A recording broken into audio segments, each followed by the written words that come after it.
Jonathan Arnott, North East UKIP member for the European Parliament. Thanks for coming in this morning, Jonathan.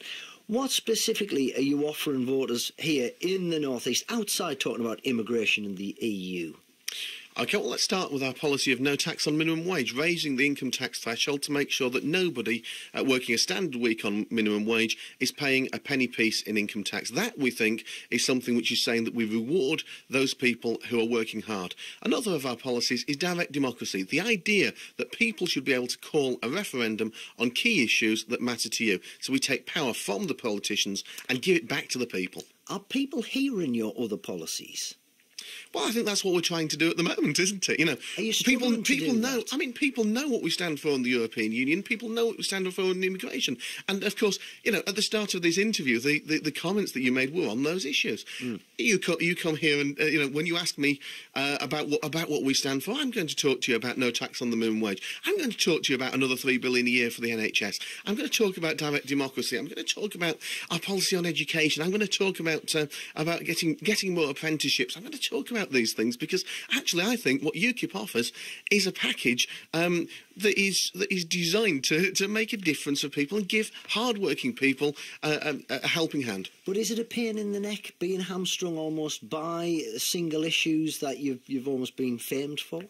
Well, I mean, it's a chicken and egg situation. You often get the media on the issues that you're known for because you're known for them. And of course, what we're trying to do is say, actually, we've got a much broader range of issues than that. And you know, and when people are surveyed on this, like for example for the North East Manifesto, we find that reads almost exactly like a UKIP manifesto. You're not going to form the next government. Isn't this election really a choice about who runs the country? It's Miliband or Cameron, isn't it?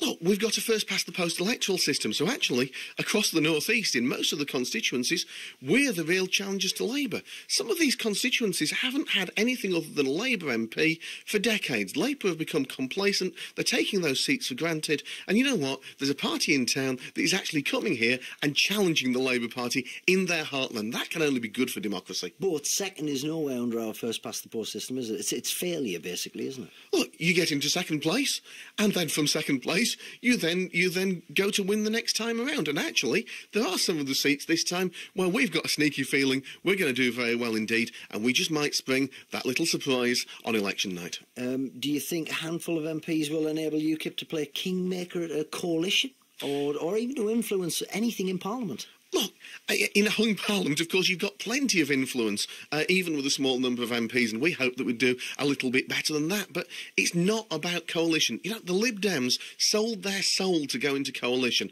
And actually, what we should be doing is standing up for the people.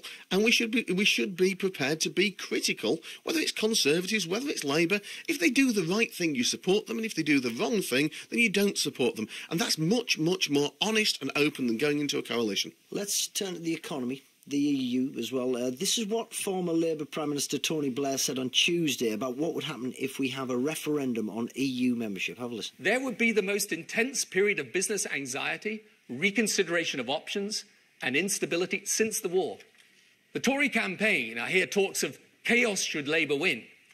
Think of the chaos produced by the possibility, never mind the reality, of Britain actually quitting Europe. Now, you might not like Mr Blair, I'm guessing you don't, but he won 3 general elections, he ran the country for 11 years, he's still seen as a statesman in some quarters. Surely you've got to take notice about some of the things he said. Well, one thing that he said loud and clear was that he doesn't believe that the British people can be trusted to have a vote on Europe.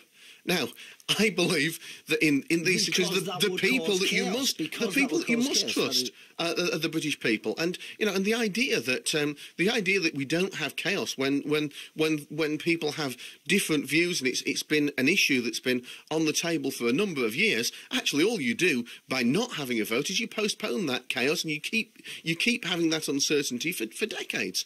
But you know, actually allowing the people to vote on key issues like Europe, but giving people, say, a chance to call a referendum on key moral issues that at the moment are a free vote in Parliament. If you give people the power, then I think actually the Scottish referendum showed that when people had some power in Scotland, people turned out to vote.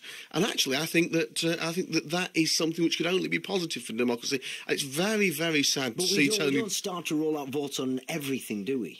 No, I mean, our policy is that if you get 2 million signatures, that the people would be able to call a vote. And of course, 2 million is quite a high bar. It's difficult to do, but if there's an issue that matters to people, the idea is it brings power back to the people, and you can force politicians to listen.